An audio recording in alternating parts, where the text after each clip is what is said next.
경제발전소 박연미입니다.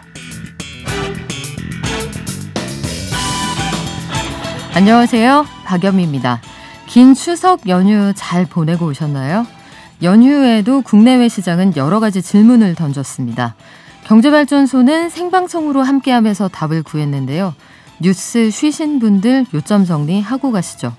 한전은 오늘 8년 만에 전기요금 올리기로 했습니다. 파산 위기에 중국 부동산 회사 헝다그룹은 일단 채권 이자는 낸다는데 방치냐 구원이냐 중국 정부의 선택만 남았군요. 미국은 곧 돈 푸는 속도를 줄이고 내년에는 금리 올릴 것 같습니다. 그래서 내 살림은, 내 주식은 어떻게 될 거냐? 새 소식은 오늘, 저간의 사정은 밀린 경제발전소 정주행하면서 정리해보시죠. 9월 23일 목요일, 여러분은 지금 삶을 발전시킬 경제발전소를 듣고 계십니다.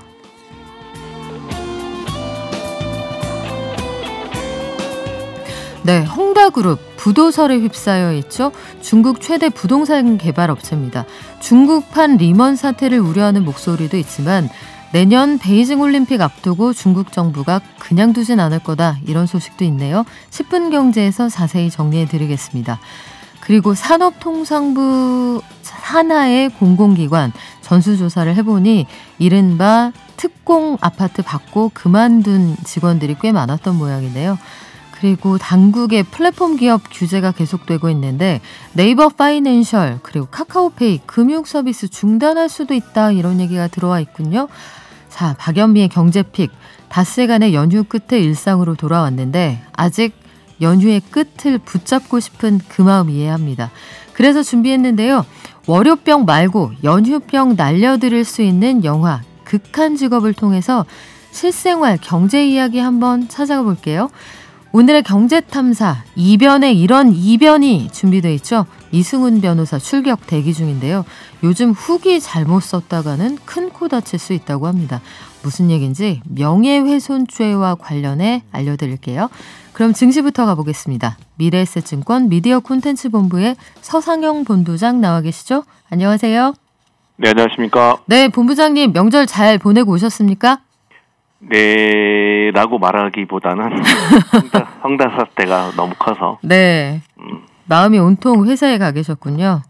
네. 일단 뉴욕 증시부터 우리 정리해볼까요? 일단 뭐 전반적으로 한국 추석 연휴 기간 글로벌 증시는 중국의 헝다그룹 파산 이슈가 부각이 되면서 변동성을 키우는 등 안전자산 선호 심리가 부각되는 경향들을 좀 보여왔었습니다.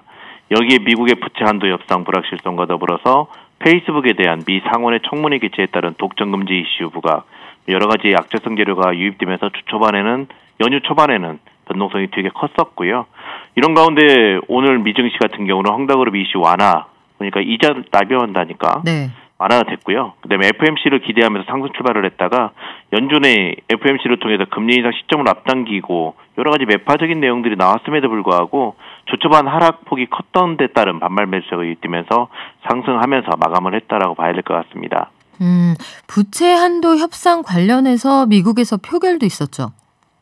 네, 어제 아침에 이제 미국 증시 끝나고 나서 이제 나왔던 내용인데요. 미국의 부채 한도 협상 관련해서 불안감이 계속 확산되고 있었고, 앨런 재무장관도 이 경우 만약에 이게 합성이 안 되면 사상 초유로 미국이 디폴트 가능성을 언급을 했었어요.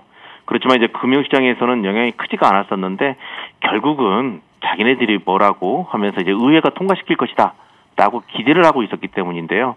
어제 이제 하원에서는 그 12월 3일까지 연방정부에 한시적으로 자금을 지원하고 부채 한도 적용을 내년도 11월 중간선거 이후로 12월 달까지 유예하는 법안을 통과시켰습니다.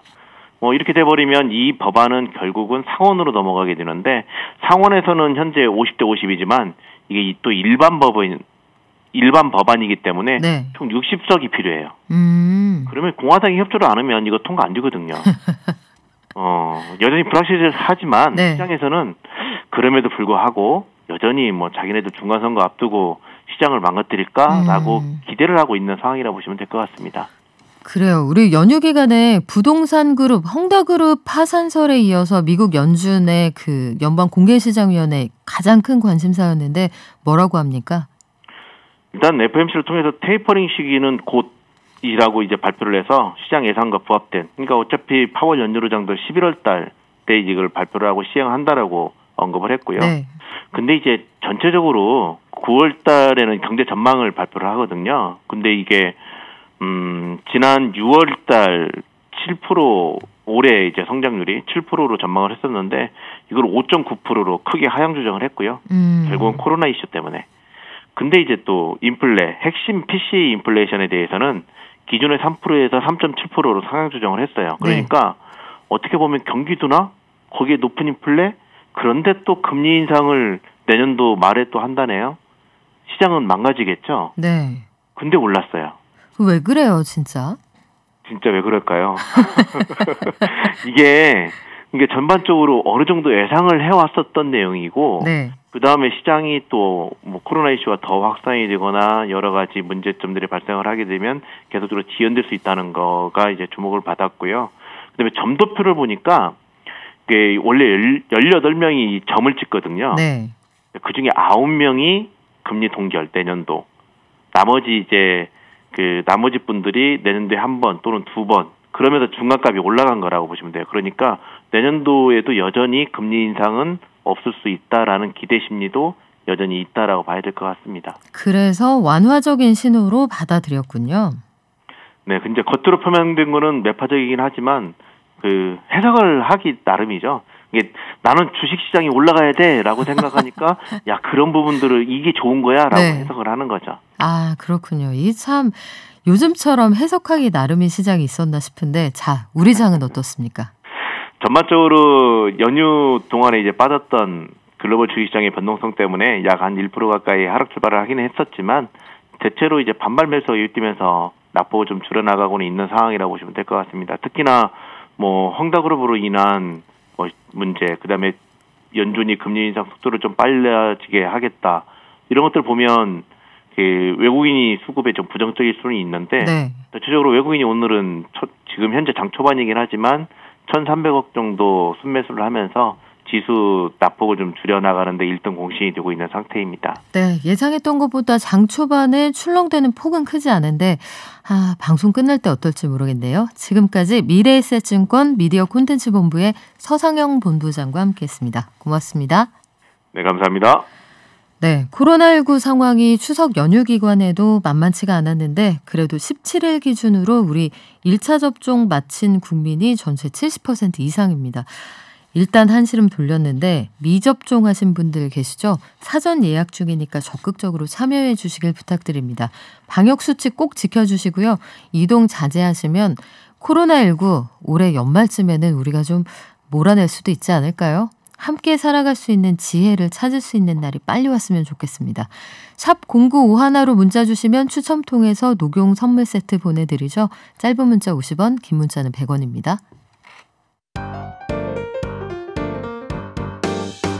깨어있는 경제발전소. 매일 아침 9시 경제를 이해하는 똑똑한 습관. 경제발전소 박연미입니다. 네, 일산 멋쟁이 주윤님, 연디 박연미 기자님 반가. 오늘이 벌써 11일째 생방송인데 힘들지 않으세요? 응원합니다. 아리아리 발전. 아리아리는 뭘까요? 자, 힘들지 않습니다. 여러분과 함께라면 저는 뭐 코피가 좀 난들 어떻겠습니까? 라고 얘기했는데 아침에 간신히 일어났네요. 자, 하지만 증시 현황 저희가 전해드려야 될 소식이 많은데 중국 헝다그룹이라는 부동산 개발 회사가 무너질 수 있다. 이 우려 때문에 글로벌 증시가 힘들었습니다.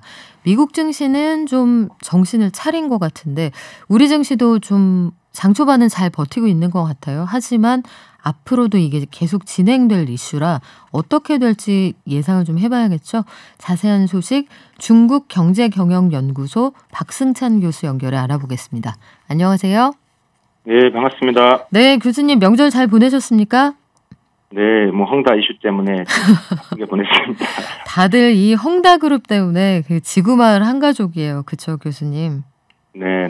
지금 이게 글로벌 이슈로 등장하다 보니까. 그러니까요. 일단 중국 최대 민영 부동산 개발 업체 헝다 빚이 얼마나 되는 겁니까?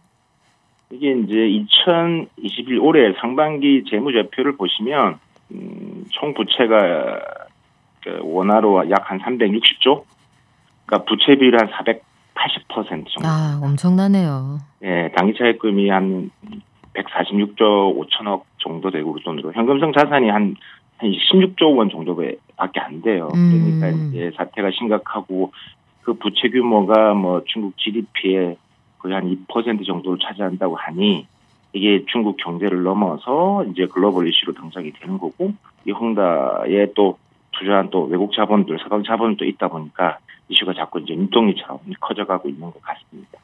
근데 그 중국에 빚을 내서 중국 정부가 그 받쳐주면서 경제가 성장한 걸 사실 모르는 사람은 없단 말이죠. 그래서 헝다그룹의 이번 사태를 보고도 분석이 좀 엇갈립니다. 실제로 헝다그룹의 현황은 어떻습니까? 이게 이제 중국과 좀 많이 비슷하다 경제와 이렇게 분석도 하시는데 네.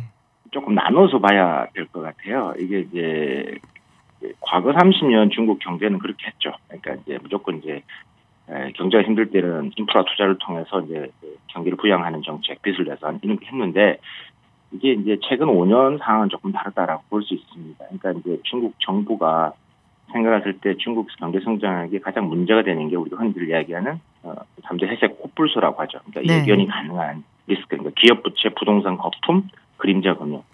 근데 문제는 이 헝다가 이 기업 부채, 부동산 거품, 그림자 금융에 다 해당되는 기업이라는 거죠. 3종 세트네요.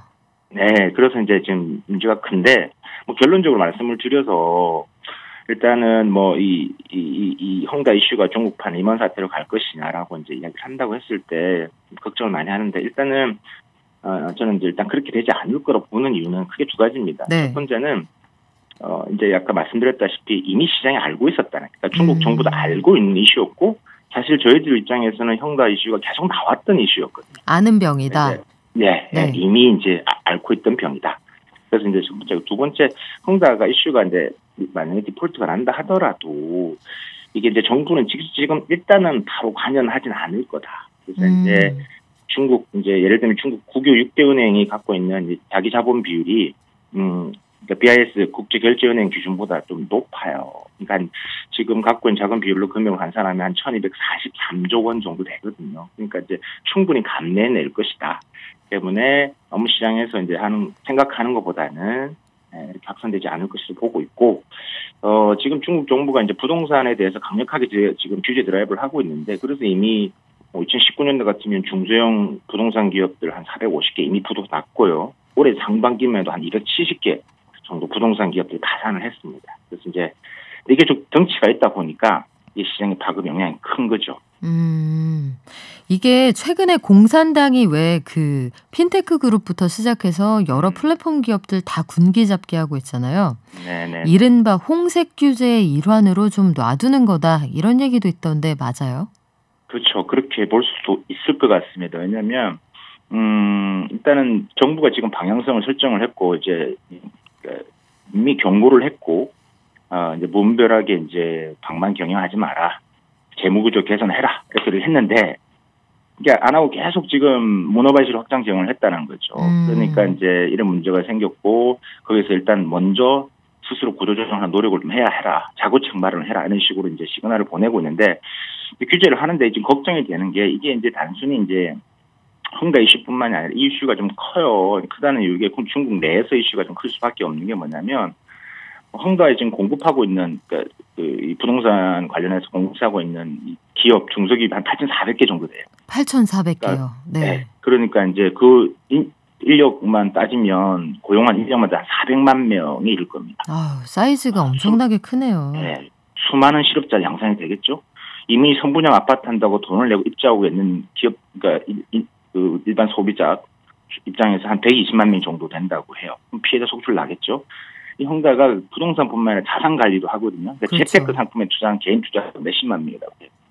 그러니까 지금 중국 내에서 제가 계속 추석 연휴 전에 소통을 중국으로 하고 있는 게 지금 상황에 이제 소비자들 혹은 이 투자자들이 계속 지금 뭐 시위를 하고 난리가 난 거죠.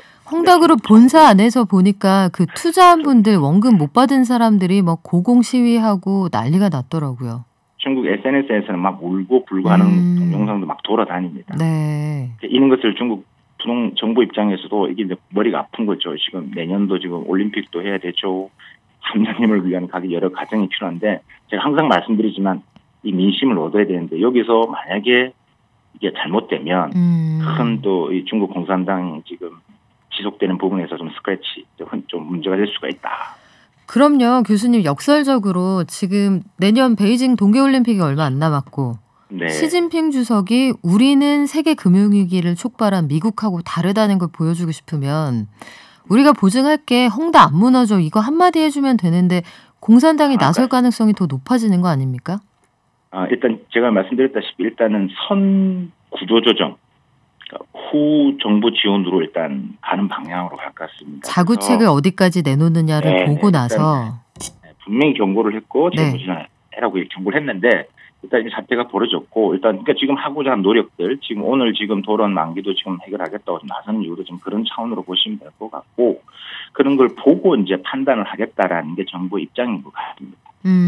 일단 잠깐 말씀해 주셨지만 헝다그룹이 오늘까지 내야 되는 채권이자가 약 1,000억 원 정도 되는데 요거 낸다고 얘기는 했는데 구체적으로 얼만큼을 언제까지 낼 건지 완납은 할 수 있는지 이런 계획은 안 나왔거든요. 교수님 그렇죠. 보시기는 어떠세요?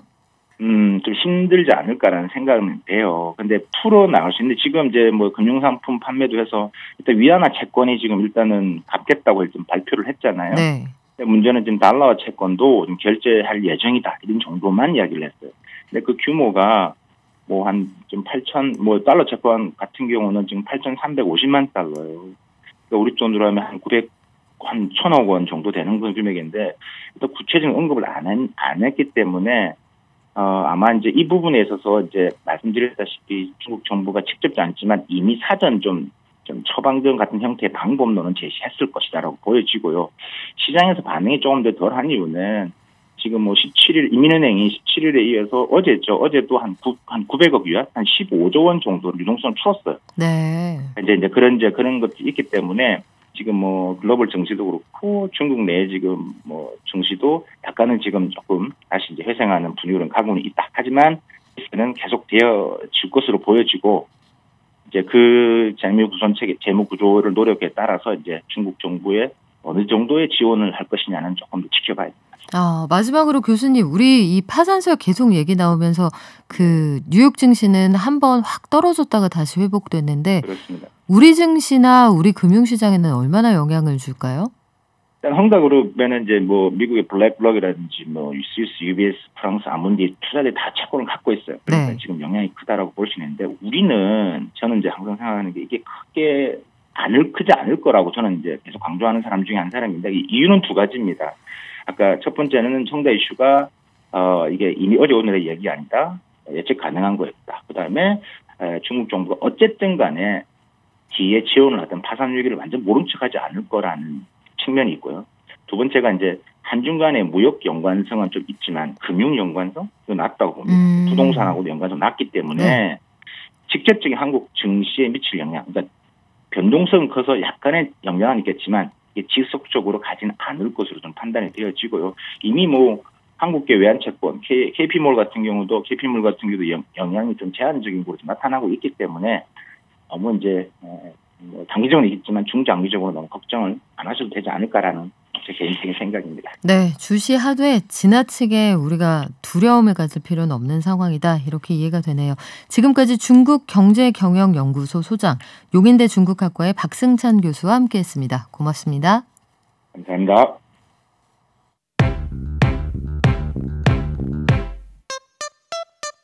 돈이 굴러가는 기본적인 흐름. 잘 먹고 잘 사는 게 주식 관련해서 가짜 정보가 많더라고요. 용어라든지 이런 게 너무 어려우니까 잘 모르는 사람들도 쉽게 접할 수 있는 서민들 정책을 많이 좀 알려줬으면 좋겠습니다.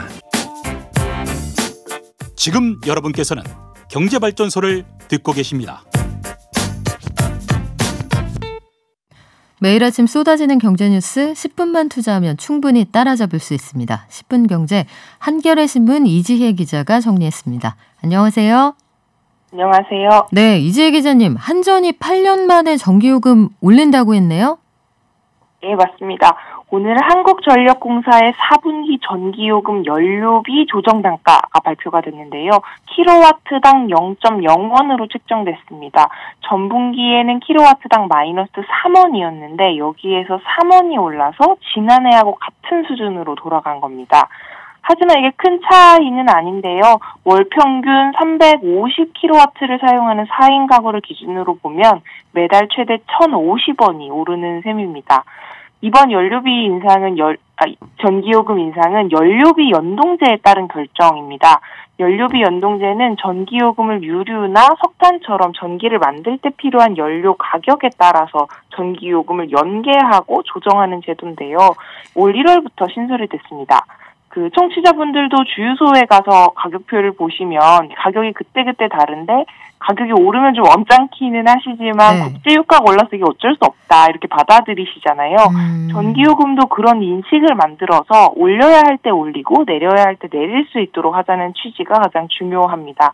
정부는 국민들 눈치를 사실 좀 보면서 전기요금을 올려야 할 때 안 올리고 계속 한전의 적자를 누적시켜오는 문제가 좀 있었거든요.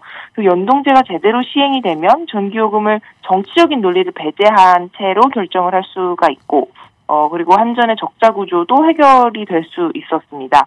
그런데 사실 연동제를 올해 도입을 해놓고도요. 1분기에 국제유가를 반영해서 인하만 한번 이뤄지고 다시 전기요금을 올려야 했던 2, 3분기에는 정부가 유보 권한을 발동해서 동결이 됐었습니다. 코로나로 가뜩이나 국민들이 힘든데 전기요금을 올렸다가 물가도 오르고 여론도 나빠진다 이런 우려 때문이었는데 결국에는 연동제를 정부가 정치적인 결정으로 미룬 셈이다 이런 비판이 굉장히 컸었습니다. 그래서 이번에는 이게 제대로 시행이 될 거냐라는 것을 두고 관심이 모였었는데요. 결국에 2013년 11월 이후로 약 8년 만에 처음으로 전기요금이 오르게 된 것입니다. 한전이 이제 지금 이 소식을 한전에서는 어쨌든 적자를 떨어낼 호재가 될 테니까 한전 주가는 당연히 올라가고 있는 그런 상황인데 국민들이 또 물가 걱정이 있어서 이게 어떻게 반응을 하게 될지 이거 좀 지켜봐야겠네요. 10월 1일부터 적용이 되는 거죠? 네, 맞습니다.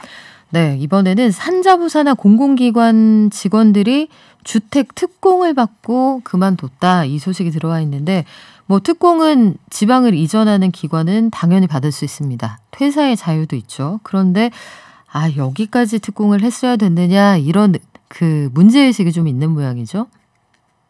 예, 국민의힘 이주환 의원실에서 산자부사나 23개 공공기관을 모두 조사를 한 결과인데요. 공공기관 지방 이전에 따라서 13,239명이 특별공급 대상자가 됐었는데 이 가운데 26%인 3,415명이 특공을 받은 것으로 나타났습니다. 당연히 특공을 받은 것 자체가 문제는 아닌데요. 공공기관 특별공급이 당연히 공공기관이 지방으로 이전을 해서 거주지로 옮겨야 하는 직원들의 정착을 돕기 위한 제도이기 때문에 당연히 필요한 측면도 있는데 이게 주객이 전도돼서 특공을 안 받아도 되는데 받은 이들이 있다는 점이 문제입니다. 산자부사나 공공기관에서 특공을 받은 3,415명 가운데 307명이 특공을 받은 뒤에 퇴사를 한 것으로 나타났습니다.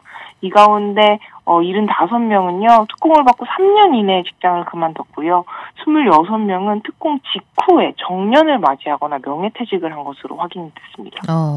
우리가 회사나 기관이 유학 보내주고 이럴 때도 보면은 의무 복무 기간 이런 게 있거든요. 3년 약간 짧다. 정년이나 명퇴를 앞두고 특공이 제공됐다. 요거는 좀 과도한 혜택 논란이 있을 수도 있을 것 같은데요. 예, 사실상 공공기관 특별공급이 재테크 수단으로 지금 좀 변질이 된 사례들인 건데요. 애초에 특공은 국가 균형 발전을 위해서 주거 안정을 꾀하는 지원 제도다 이렇게 시작이 됐었는데 수도권 집중을 완화를 하기 위해서 지금 정부 기관이나 공공기관을 좀 강제로 이전을 했던 거잖아요. 그러다 보니 잘 다니고 있던 직장이 정부 정책에 따라서 이전된 거니까 거주지를 옮겨야 하는 직원들에게 이런 혜택을 줄 수밖에 없었던 건데 문제는 그 과정에서 관리 감독이 굉장히 부족했다는 겁니다. 지방 이전 공공기관 직원에 대한 특공은 입사 시기와 관련한 제한이 없었다고 해요. 이미 공공기관 공공기관이 지방으로 이전한 뒤에 입사한 사람들에게도 특공 청약이 가능했던 겁니다. 그래서 얼마 전에는 뭐 세종시로 이전한 공공기관 직원들 대상으로 특별 공급된 아파트가 전체 5채 가운데 한 채꼴로 되팔렸다는 보도도 있었거든요. 2011년부터 올해 7월 말까지 공급된 세종시 특공 아파트가 2만 6천 가구에 이르는데 이 중에서 19.2%가 전매나 매매가 됐고 이를 통해서 얻은 시세 차익이 1인당 약 1억 3,600만 원꼴이다라는 보도도 나온 적이 있었습니다. 네, 우리 마지막 소식 전할까요? 네이버 파이낸셜, 카카오페이 이 금융 서비스 중단될 위기에 놓였다. 이건 무슨 얘기예요? 예, 금융위원회가 오는 25일부터 네이버 파이낸셜과 카카오페이에게 법 위반 소지를 해소할 때까지 금융 관련 서비스를 중단해야 한다고 통보를 했습니다. 바로 금융소비자보호법이 문제인데요. 오는 24일에 금소법 계도 기간이 종료되기 때문입니다. 금소법에 따르면요. 금융상품을 비교하고 추천하는 서비스를 제공을 하려면 금융상품 판매 대리, 중개업자로 금융당국에 등록을 해야 됩니다. 그런데 온라인 금융 플랫폼의 금융상품 관련 서비스를 금소법상 중개가 아니라 광고로 이해를 해서 금소법상 그 중개업자로 등록을 하지 않은 경우들이 좀 발생을 했던 겁니다. 금융당국은 온라인 금융 플랫폼들이 자사 앱을 통해서 펀드나 보험 등 금융상품을 가입까지 할 수 있도록 연계하는 서비스를 제공하는 게 이게 단순 광고를 넘어 중개로 봐야 된다라는 입장이어서 법 위반 소지가 있다는 입장입니다. 네, 오늘 여기까지 듣겠습니다. 지금까지 한겨레 신문의 이지혜 기자였습니다. 고맙습니다. 감사합니다.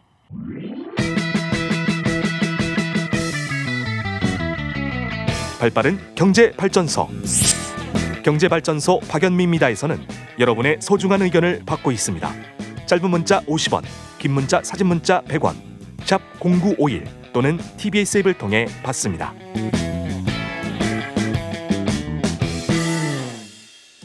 지금까지 이런 맛은 없었다. 이것은 갈비인가 통닭인가. 기억하시죠, 여러분? 한 영화에 나왔던 대사입니다. 심지어 이 통닭을 만들었던 사람들 형사였죠. 영화 속에는 의외로 우리가 예상하지 못한 장치들이 들어있는 경우가 많은데 대사 한마디에서도 경제 상황을 엿보게 될 가능성이 큽니다. 영화로 배우는 경제, 그래서 오늘은 한국경제신문의 구민기 기자가 우리가 영화 속에서 미처 캐치하지 못했던 경제 이야기 들려주신다고 하네요. 안녕하세요. 안녕하세요. 네, 영화랑 경제학. 이거 의외로 언론이나 방송에서 많이 다루긴 해요. 이렇게 출발 영화 여행 이런 데서도 보면 가끔 나오는데 구 기자님이 관련 기사를 되게 많이 쓰셨더라고요. 네, 맞아요. 뭐 저 혼자 쓴 건 아니고요. 네. 그 시네마노믹스라는 팀으로 저희 회사에서 다른 동료 기자들하고 같이 영화를 통해서 경제학을 한번 만져보면 어떨까라고 해서 시작을 했는데 이게 사실 생소한 경제 이론을 좀 말랑말랑하게 만지다 보니까 쓰는 저희들도 되게 재밌었고 그리고 뭐 봐주시는 독자분들도 되게 사랑해 주셔가지고 한 2년 정도 가까이 또 연재를 했었던 것 같아요. 그래요? 그렇다면 네. 우리는 오늘 어떤 영화로 경제학을 배워볼까요? 네, 미리 좀 말씀을 해주셔서 그런데 이게 치킨 하면 떠오르는 영화가 있죠. 네. 바로 극한 직업입니다. 아, 진짜 그때 이후로 갈비랑 통닭을 둘 다 시켜서 먹었다는. 비벼서 먹으면 또 맛있어요. 아, 맞아요. 네. 이게 지금까지 이런 맛은 없었다. 이것은 갈비인가 통닭인가. 이 극한 직업 안에 어떤 얘기가 들어있죠? 이게 되게 많은 이야기들이 들어있는데요. 먼저 영화를 보시지 않으셨던 분들도 있으시고 뭐 보셨는데 네. 뭐 약간 좀 기억이 안 나시는 분들도 있어서 간략하게 줄거리 이야기 드리자면요. 먼저 유성용 배우가 연기하는 기가 막히죠. 네, 연기가 대단하셨죠. 고반장이 나와요. 근데 이 고반장이 이끄는 마약 수사반이 있습니다. 이 마약 수사반은 매일 거의 허탕치고 실수만 하느라고 경찰 내에서 굉장히 엉망진창이었죠 처음에. 예, 네. 뭐 말도 안 되는 이야기들도 나오고, 근데 그러다가 이들에게 굉장히 큰 행운이 옵니다. 거대 조직이 마약을 밀반입한다라는 제보를 받게 돼요. 네. 그러면서 이 고반장이 결심을 하는데 잠복 수사를 하게 됩니다. 야. 잠복 수사의 방법이 또 특이했던 게 이 마약 조직의 아지트 앞에 있는 그 치킨집을 본인들이 인수하게 되는 것이죠. 마약 조직들이 치킨을 꽤 시켜 먹은 모양이네요. 되게 일단은 너무 한적한 동네였고 거기서 뭐 시켜 먹을 수 있는 거라고는 치킨밖에 없었기 때문에. 뛰어봤자 벼룩이었군요. 그렇죠. 갈 데가 없었다. 네. 그래서 결국 그 고반장네 팀이 치킨을 만들기 시작을 합니다. 직접? 예, 직접 본인들이 이제 장사를 하는 흉내를 내야 되니까요. 그러면은 공무원에서 순식간에 자영업자가 됐군요. 네, 그렇게 된 거죠. 근데 갑자기 위기에 봉착을 해요. 이게 뭐냐면 갑자기 양념 치킨을 누군가가 주문하기 시작한 겁니다. 양념치킨 그 메뉴에 없는 거 아니었어요? 그렇죠. 이 사람들은 이제 후라이드밖에 튀기지 못했었는데 양념을 시키기 시작하니까 여기서 이제 고육지책으로 짜낸 게 그 진성규 배우가 연기하는 마영사가 있어요. 갈비집 아들. 그렇죠. 수원 왕갈비집 아들이 있었는데 그래서 그 양념을 그 치킨에다가 접목시키기로 하죠. 근데 이게 생각보다 의외로 대박이 난 겁니다. 야. 사실 그런 거 이 영화 전에 먹어보신 적 없으셨죠? 없었어요. 그 비슷한 간장치킨 이런 걸 먹어봤는데 갈비치킨? 그런 게 있나? 그렇죠. 갈비 양념은 약간 좀 간장치킨하고 조금 다르죠. 네. 그래서 그게 의도치 않은 결과를 가져왔어요. 너무 색다르다 보니까 사람들이 몰리기 시작했고 이게 여기에서만 먹을 수밖에 없다 보니까 계속 사람들이 몰려서 입소문도 나고 엄청 잘 팔리기 시작한 거죠. 주객이 전도됐던 그 상황이 기억나는데 손님이 너무 많이 와서 이게 본말에 전도되니까 손님 떨어뜨리려고 통닭값을 엄청나게 올리지 않습니까? 맞습니다. 그게 36,000원이나 돼요. 닭 한 마리예요? 네, 그때 예전에 닭 한 마리 가격이 2만 원 가까이 됐다고 해서 소비자들의 여론이 굉장히 기사 엄청 썼었죠. 그렇죠. 네. 그때보다도 훨씬 더 높인 36,000원을 받게 되는데 가격의 허들이 상당할 것 같은데 그럼에도 불구하고 이게 너무 색달랐던 거죠. 맛있었군요. 예, 전국에서 이런 집을 찾아볼 수 없기 때문에 오히려 수요는 줄어들지 않고 사람들이 계속해서 몰리게 되는 이상한 사태들이 퍼지게 됩니다. 그러니까 그 정도 36,000원짜리 통닭 정도 먹어줘야 플렉스한다. 네, 이 그렇죠. SNS에 올릴 거다. 인스타그램업을 한다. 맞아요. 통닭과 함께 찰칵 이런 게 거기 등장했던 기억이 나요. 황제치킨, 허세치킨이라고. 허세치킨. 네. 아니 그래서 그 장면을 보면은 네가 소상공인을 모르나 본데 우린 원래 다 목숨 걸고 해. 이런 대사가 있었단 말이에요. 네네. 이 장면이 정말 인상적이었는데 닭값을 올려도 장사가 잘 됐다. 그래서 이들이 어떻게 장사를 계속해 나갑니까? 이런 것들 속에서 저희가 이제 경제학 의미를 찾아볼 수 있다라고 해서 이 영화를 가지고 왔어요. 사실 요즘 코로나19 때문에 자영업자분들이 되게 많이 힘드시잖아요. 힘들죠. 예, 자영업자 얘기를 애환 있는 자영업자분들의 이야기를 녹여놨던 이야기다 보니까 가져왔는데 그럼 여기에 어떤 경제학적 함의가 숨어져 있느냐라고 말씀을 드리면 먼저 자영업자분들이 마주하는 시장 유형에 대해서 우리가 분석을 해볼 수 있을 거라고 생각을 해요. 그 고반장이 치킨 사업을 시작한다라는 거는 우리가 다시 말해서 치킨 시장에 진입했다라고 표현을 할 수가 있는 거잖아요. 아주 대표적인 레드오션이라고 하죠. 그렇죠. 그러니까 뭐 우리가 무슨 제품을 파냐에 따라서 흔히들 뭐 화장품 시장, 떡볶이 시장, 뭐 게임 시장 이런 식으로 이야기를 하면서 나누는데요. 경제학에서는 이런 시장마다 각자의 특성이 있고 그거를 유형화시켜가지고 분석할 수 있다라고 이야기를 합니다. 네.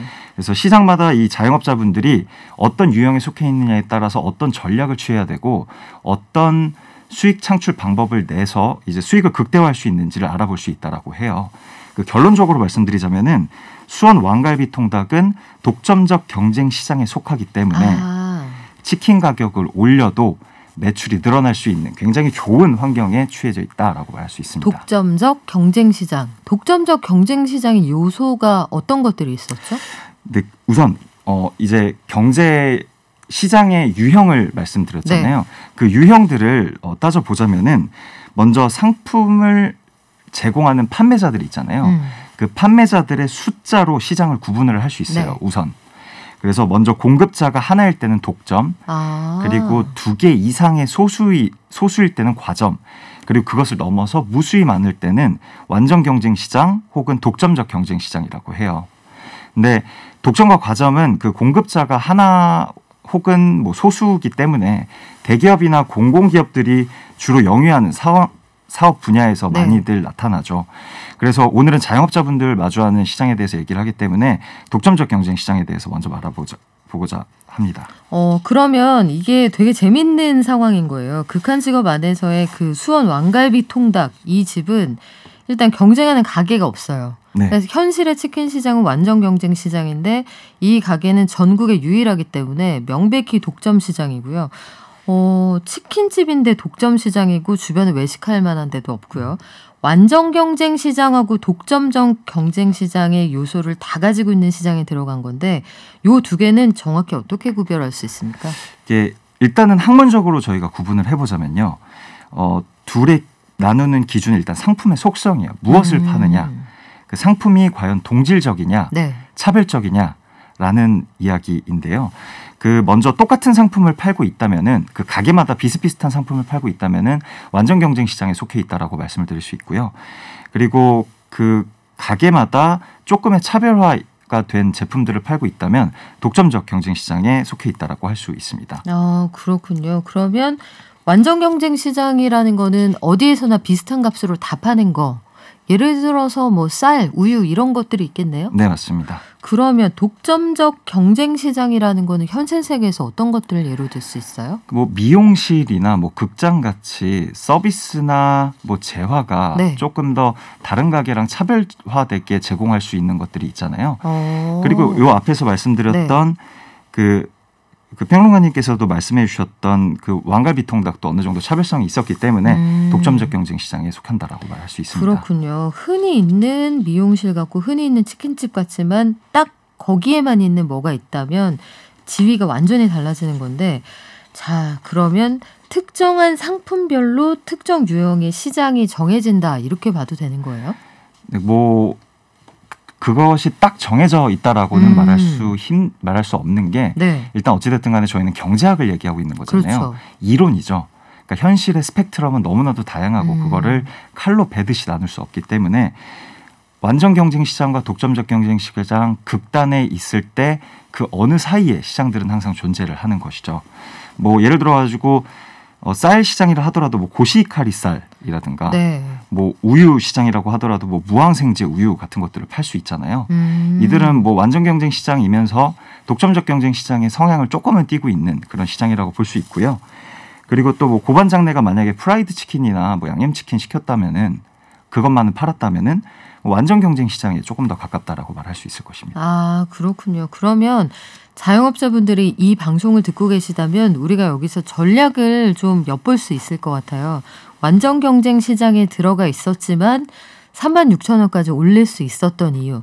물론 이게 극중의 상황이라서 상당히 극화되긴 했습니다만 결국 나만의 한 방이 있어야 된다 이 얘기네요. 네, 맞아요. 그 차별성이 있어야 된다라는데 뭐 전략이라고 해서 되게 거창해 보이기도 하는데요. 되게 간단한 개념이에요. 우리가 직관적으로도 생각할 수 있는 건데요. 그러니까 완전 경쟁 시장은 차별성이 없잖아요.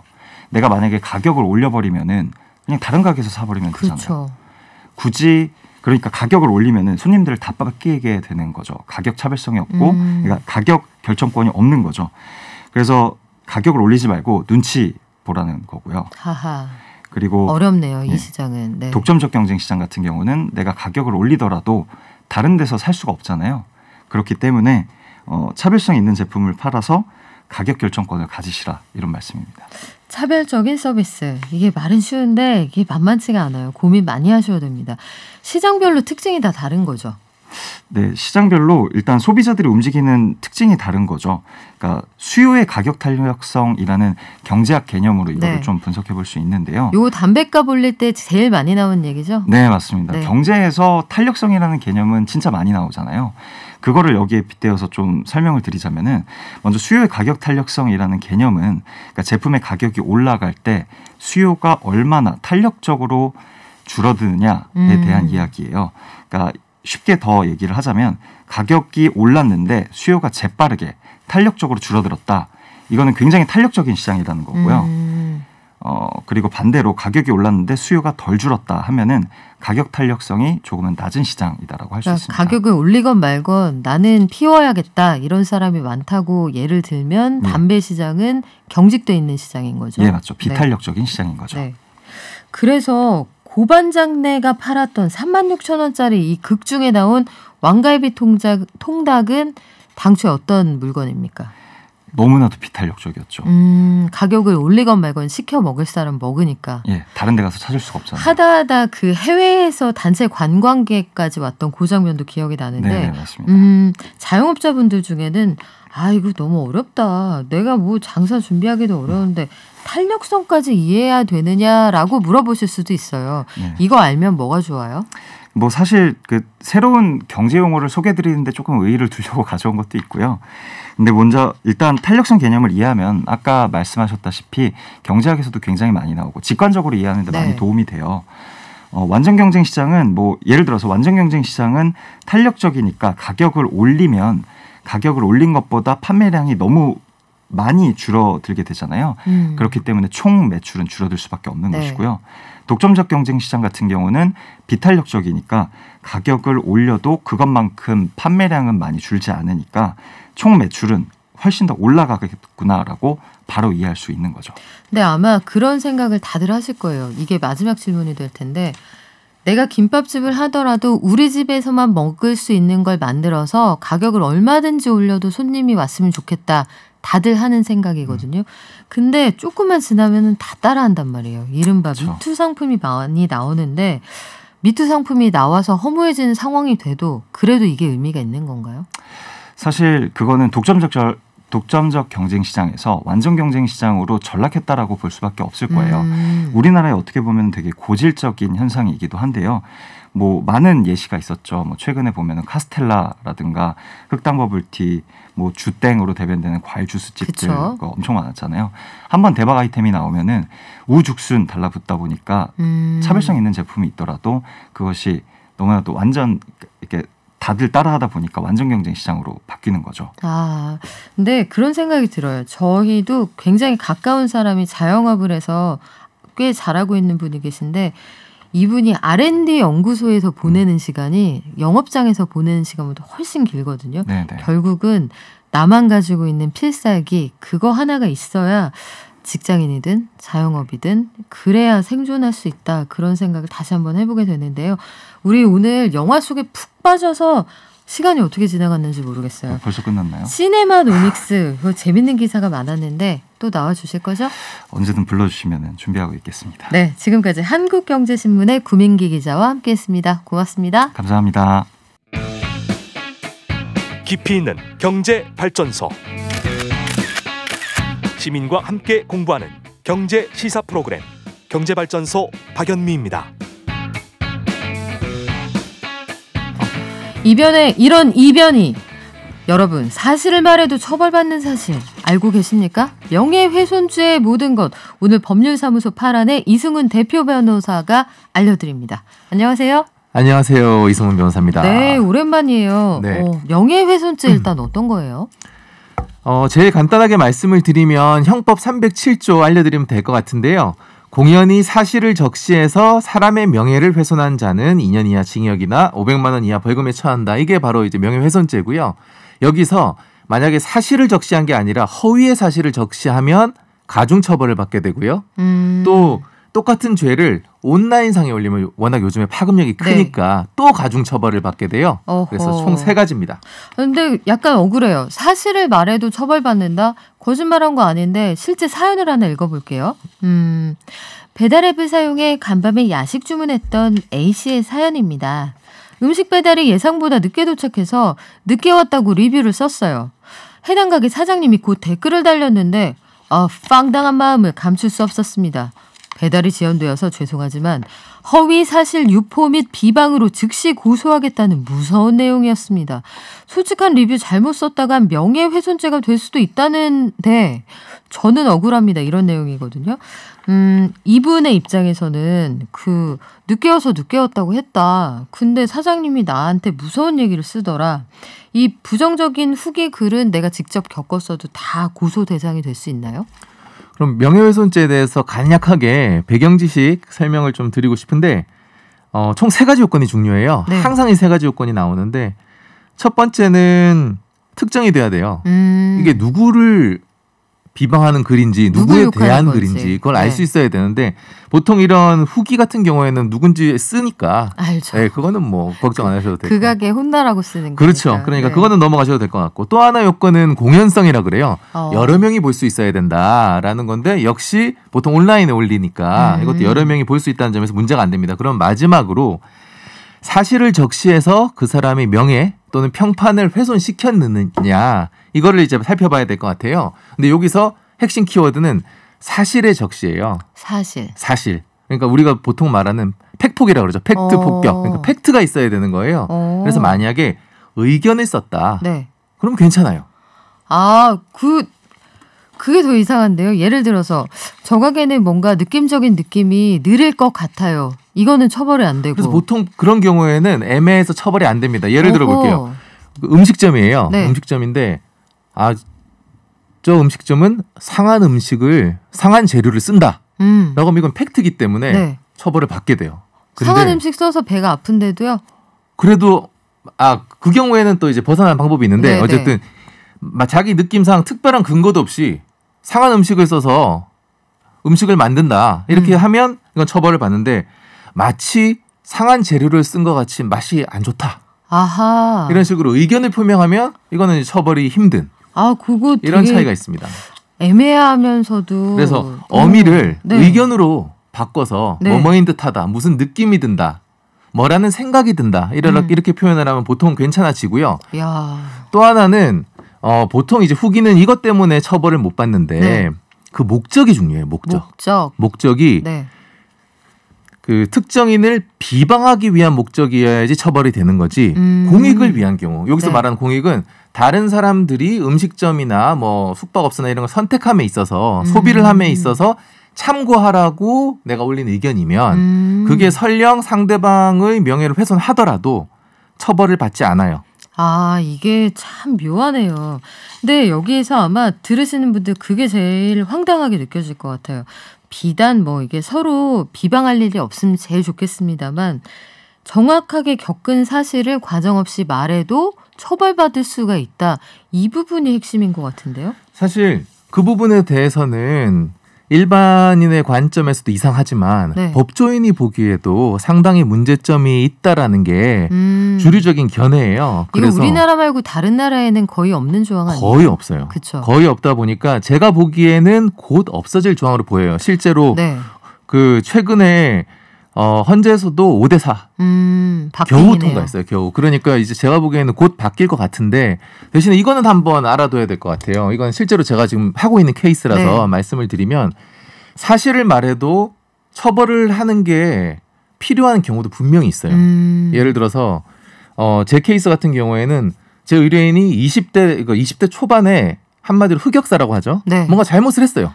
실제로 잘못을 했는데 어떤 사람이 이 사람한테 앙심을 품고 지금 5년째 그 얘기를 올리고 있어요. 혼나야겠는데요. 그래서 이게 꼭 있어야 되느냐 없어야 되느냐 이 부분에 대해서는 의견이 갈리는데 제가 보기에는 없어질 것 같아요. 악의적으로 어떤 사람이 말하고 싶지 않은 과거를 얘기하고 다닌다. 하지만 그에 따른 피해자였다면 또 얘기가 복잡해질 것 같고 명예훼손죄가 참 어렵습니다. 그런데 아까 말씀하신 것처럼 의견에 대해서는 요거는 애매하기 때문에 처벌을 잘 안 한다 하셨는데요. 또 다른 사연 하나 소개를 해드릴게요. 지난달 말에 아마 이 영상들 많이 보셨을 텐데 이게 오피스텔로 보이더라고요. 한 대학교 잠바를 입고 있었어요. 그 잠바라고 하면 안 되죠. 학교 점퍼를 입고 있던 젊은 남성이 배달기사에게 욕설을 퍼부는 장면이 논란이 됐습니다. 폐쇄되어 있는 그 엘리베이터 안에서 마스크 좀 올려 쓰세요. 이 배달기사분이 얘기를 했더니 막 욕설하는 장면이 찍혔단 말이죠. 그래서 내려서 따라가면서 이 배달기사를 괴롭힙니다. 그러니까 배달이나 하지 등등 굉장히 기분 나쁜 얘기를 했는데 이 상황 명예훼손죄 성립됩니까? 일단 첫 번째로 이 상황에서는 제가 영상을 살펴봤는데 사실에 대해서 얘기한다기보다는 모욕적인 욕설에 가까운 비방을 하거든요. 그래서 이거는 명예훼손죄가 아니라 모욕죄의 성립 여부를 살펴봐야 되는 사안이에요. 모욕하고 명예훼손하고 비슷한 거 아니에요? 뭐가 달라요? 한마디로 명예훼손은 어떠한 사실을 얘기해서 그 사람의 외적 명예 감정, 그러니까 한마디로 그 사람이 명예를 훼손한다고 보면 모욕죄는 욕설이라 보시면 돼요.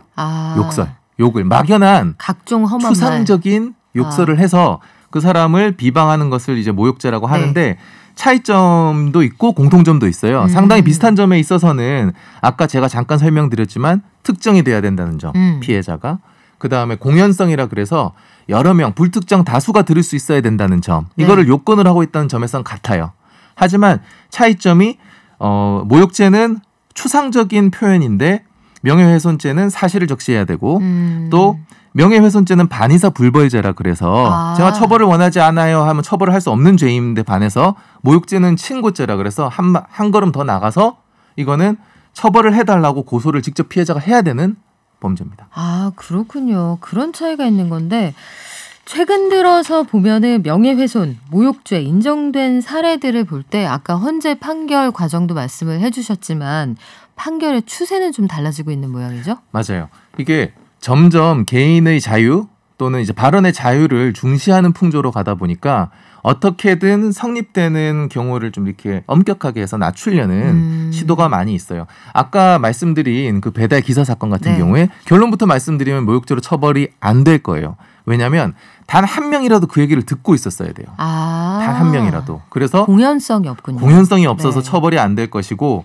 제가 단 한 명이라고 강조드린 건 뭐냐면 불특정 다수한테 이러한 사실이 퍼져나가야 되지만 단 한 명이 들었더라도 그 사람이 이걸 퍼뜨릴 가능성만 있어도 이때까지 인정을 해줬어요. 그러니까 누구 한 명만 껴있으면 명예훼손죄건 모욕죄건 인정이 되는 추세였는데 최근에 점점 바뀌고 있는 건 뭐냐.